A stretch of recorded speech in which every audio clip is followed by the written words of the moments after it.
নমস্কার বন্ধুরা, welcome to my channel Mithu রান্না জনসন। আশা করি সকলে সুস্থ আছেন ও ভালো আছেন। আজ চলে এসেছি আপনাদের জন্য দুর্দান্ত স্বাদে বাবুর্চি স্টাইল এগ কারি রেসিপি নিয়ে। অত্যন্ত লোভনীয় এই বাবুর্চি স্টাইল এগ কারি একবার অতি অবশ্যই করে দেখবেন। রোজকার একঘেয়েমি ডিম কারির থেকে সম্পূর্ণ আলাদা, সকলেরই দারুণ পছন্দ হবে। তাহলে চলুন এই বাবুর্চি স্টাইল এগ কারি আপনাদের করে দেখাই, দেখতে থাকুন, আশা করি ভালো লাগবে। তার আগে বলে রাখি, ভিডিওটি সম্পূর্ণ ফুল ওয়াচ করবেন, তারপরে একটি লাইক কমেন্ট করে অতি অবশ্যই আমাকে জানাবেন কেমন লাগলো এই বাবুর্চি স্টাইল এগ কারি রেসিপিটা। তাহলে চলুন রেসিপি শুরু করা যাক। প্রথমে ডিমগুলো সেদ্ধ করতে হবে। আমি এখানে পরিমাণ মতো 5টা ডিম নিয়ে নিয়েছি। তারপর জল দিয়ে সামান্য পরিমাণে লবণ দিয়ে সেদ্ধ করতে বসিয়ে দেব। আপনাদের পরিমাণ মতো বুঝে আপনারা ডিম নেবেন। আমি এখানে 5খানা ডিম নিয়ে নিয়েছি। সামান্য পরিমাণে লবণ দিয়ে ডিমগুলো সেদ্ধ করে নেব, তাহলে খুব তাড়াতাড়ি খোলাটা ছাড়িয়ে আসবে। আমি এখানে প্রথমে ঢাকা দিয়ে দিচ্ছি, তারপরে ঢাকা খুলে সমস্ত ডিমগুলো সেদ্ধ করে ফিরে আসছি। দেখুন খুব সুন্দরভাবে কিন্তু আমার ডিম সেদ্ধ হয়ে গেছে। এই পর্যায়ে সমস্ত ডিমগুলো প্যান থেকে তুলে নেব। যখন বাড়িতে কিছুই থাকে না, তখন আমরা ঝটপট এই ডিমের কারি করে ফেলি। রোজকার একঘেয়েমি ডিমের কারির থেকে একবার এইভাবে আলাদা স্টাইলে কিন্তু ডিমের কারিটা করে দেখবেন, অসম্ভব সুন্দর স্বাদ হবে খেতে। সমস্ত ডিমগুলো তুলে নিলাম। দেখুন সমস্ত ডিমগুলো আমার খোলা ছাড়ানো হয়ে গেছে। এবার ডিমের একটা সাইড ছুরির সাহায্যে কয়েকটা কাট দিয়ে নেব। দুটো সাইড দেবো না, দুটো সাইড কাট দিলে কিন্তু রান্নার সময় খুলে যাবার চান্স থাকে। দেখুন একটা সাইডই একটু সুন্দর করে কাট দিয়ে নেব। একটু গ্যাপ দিয়ে দিয়ে কাট দিয়ে নিতে হবে। দেখুন এইভাবে আমি সমস্ত ডিমগুলো কাট দিয়ে নিচ্ছি। সমস্ত ডিমগুলো আমার কাট দেওয়া হয়ে গেছে। কাট দিয়ে দিলে খুব সুন্দরভাবে ডিমের মধ্যে মশলাটা প্রবেশ করে যায়। এরপর দিয়ে দেবো সামান্য পরিমাণে লবণ, আর দেবো সামান্য পরিমাণে হলুদ গুঁড়ো, আর দিয়ে দেবো সামান্য পরিমাণে লঙ্কা গুঁড়ো। তারপর ডিমগুলো খুব ভালো করে লবণ, হলুদ, লঙ্কা দিয়ে কোট করে নেব। এইভাবে যদি লবণ, হলুদ, লঙ্কা দিয়ে ডিমগুলো কোট করে নেওয়া হয়, তাহলে কিন্তু ডিমের স্বাদটা আরেকটু বেড়েই যায়। ডিম তো নর্মালি খুব টেস্টি। দেখুন লবণ, হলুদ মাখানো হয়ে গেছে। এবার রান্না করা পালা। রান্না করার জন্য গ্যাসে প্যান বসিয়ে দেবো। প্যান বসিয়ে প্যান খুব ভালো মতো গরম করে নিয়ে দিয়ে দেবো সর্ষের তেল। আপনারা চাইলে সাদা তেলেও কিন্তু করতে পারেন। সর্ষের তেলটা খুব ভালো মতো গরম হয়ে এলে সমস্ত ডিমগুলো একে একে দিয়ে ডিমগুলো লালচে করে ভেজে নেব। দেখুন ডিমগুলো খুব সুন্দর লালচে করে দুটো পিঠ উল্টে পাল্টে কিন্তু ভেজে নিয়েছি। এখন কিন্তু কাঠগুলো খুব সুন্দর মতো বোঝা যাচ্ছে। দেখেছেন ডিমের কাঠগুলো কত সুন্দরভাবে বোঝা যাচ্ছে। এই পর্যায়ে সমস্ত ডিমগুলো প্যান থেকে তুলে নেব। ডিম তো আমরা অনেক রকমভাবে খেয়ে থাকি, কিন্তু একবার এইভাবে ডিমের কারি করে আপনারা দেখবেন, রোজকার একঘেয়েমি ডিমের স্বাদকে কিন্তু বদলে দেয়। সমস্ত ডিমগুলো আমি প্যান থেকে তুলে নিলাম। এবার কড়াইয়ে যে অতিরিক্ত তেলটা আছে তার মধ্যে দিয়ে দেবো তেজপাতা, শুকনো লঙ্কা আর গোটা গরম মশলা ফোড়ন। গোটা গরম মশলা, তেজপাতা, শুকনো লঙ্কা হালকা ভেজে নেব। বেশ সুন্দর একটা মিষ্টি গন্ধ বেরোবে ফোড়ন থেকে। সেই পর্যায়ে দিয়ে দেবো একটা বড় মাপের পেঁয়াজ কুচি। আপনারা চাইলে দুটো ছোট পেঁয়াজও ব্যবহার করতে পারেন। সেটা অবশ্য পরিমাপের ওপর নির্ভর করছে। যতটা পরিমাণ আপনার ডিম থাকবে সেই অনুযায়ী আপনারা পেঁয়াজটা ব্যবহার করবেন। পেঁয়াজটা দিয়ে হালকা লালচে করে ভাজা ভাজা করে নেবো। খুব বেশি ভাজার দরকার নেই, হালকা পেঁয়াজটা নরম হয়ে আসবে সেই পর্যায়ে দিয়ে দেবো সামান্য পরিমাণে জিরে। জিরেটাও বেশ সুন্দর হালকা করে ভাজা করে নেব। জিরের সাথে পেঁয়াজটা হালকা মতো ভাজা হয়ে এলে দিয়ে দেব 3-4টে রসুন। রসুনগুলো আপনাদের পরিমাণ মতো বুঝে দেবেন। আমি এখানে 3টে ছোটো রসুন দিয়েছি, আপনাদের পরিমাণ মতো বুঝে দেবেন। যদি কেউ পরিবারের রসুন খেয়ে থাকে তাহলে আরও কয়েকটা রসুন দিয়ে দেবেন। এই রসুনটা দিলে রান্নাটার স্বাদ কিন্তু আরও বেড়ে যায়। রসুন দিয়ে হালকা করে ভাজা করে নেব। তারপরেই দিয়ে দেব আদা রসুনের পেস্ট।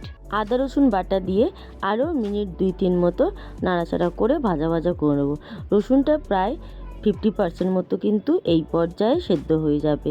দেখুন নাড়তে নাড়তে কত সুন্দরভাবে পেঁয়াজটাও খুব ভালো মতো ভাজা হয়ে গেছে, আদা রসুনের বাটার গন্ধটাও চলে গেছে, আর রসুনগুলোও খুব সুন্দরভাবে ভাজা ভাজা হয়ে এসেছে। আশা করি আপনারা দেখেই বুঝতে পারছেন। এই সময় দিয়ে দেবো একটা বড় মাপের টমেটো কুচি।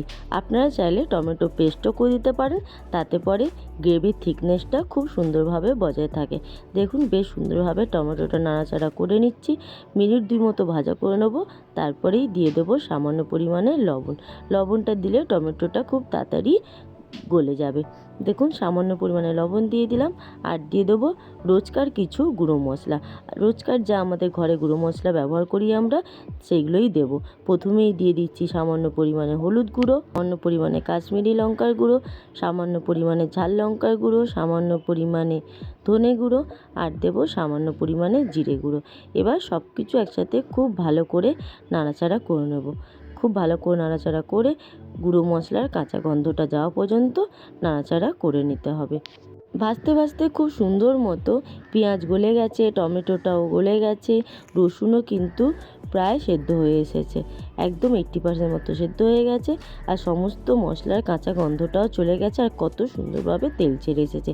এই পর্যায়ে দিয়ে দেবো সামান্য পরিমাণে টক দই ফাটানো। এখানে আমার 1.5 টেবিল চামচ টক দই আছে, 1.5 টেবিল চামচ টক দই দিয়ে দিলাম। এই সময় গ্যাস কিন্তু বন্ধ করে দিয়েছি। গ্যাস বন্ধ করে টক দইটা দিয়ে সমস্ত কিছু একসাথে নাড়াচাড়া করে নেবো, তারপরে আবার গ্যাস জ্বালিয়ে দেবো। সামান্য পরিমাণে জল দিয়ে সব কিছু একসাথে খুব ভালো মতো মিশিয়ে নিচ্ছি।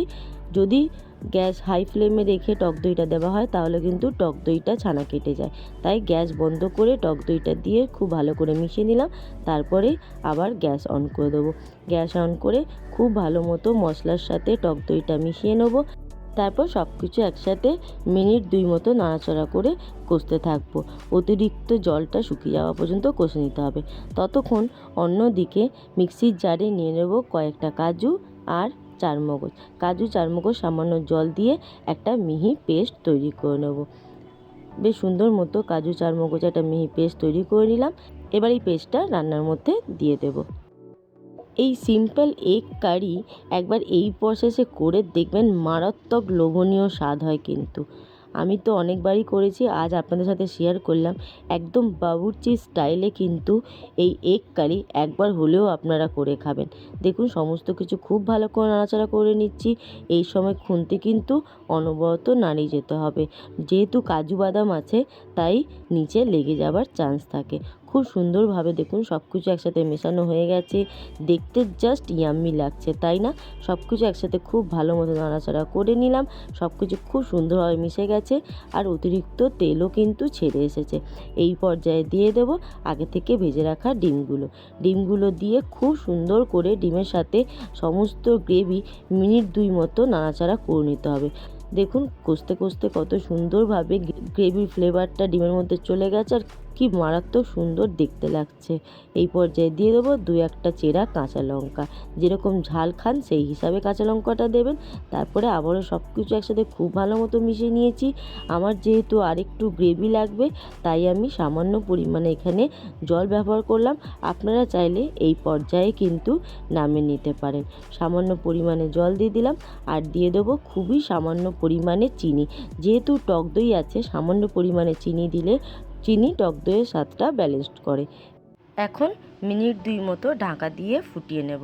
সব কিছু একসাথে খুব ভালো মতো মিনিট 2 মতো রান্না করে নিলাম। দেখুন খুব সুন্দরভাবে কিন্তু রান্না হয়ে গেছে। এই পর্যায়ে ওপর থেকে দিয়ে দেবো সামান্য পরিমাণে ধনেপাতা কুচি।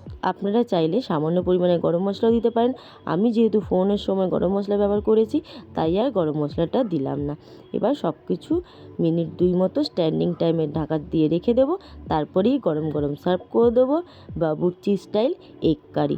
অসম্ভব লোভনীয় স্বাদ এই এগ কারি, একবার অতি অবশ্যই করার অনুরোধ রইল। রুটি, লুচি, পরোটা, নান কিংবা পোলাও কিংবা নর্মাল রাইসের সাথে কিন্তু দারুণ যায় এই বাবুর্চি স্টাইল এগ কারি। আজকের আমারই এগ কারি রেসিপি আপনাদের কেমন লাগলো অতি অবশ্যই আমাকে কমেন্ট করে জানাবেন। ভালো লাগলে একটি লাইক করে দেবেন, আর আমার চ্যানেলে নতুন বন্ধু হয়ে থাকলে আমার চ্যানেলটি কিন্তু সাবস্ক্রাইব করার অনুরোধ রইল।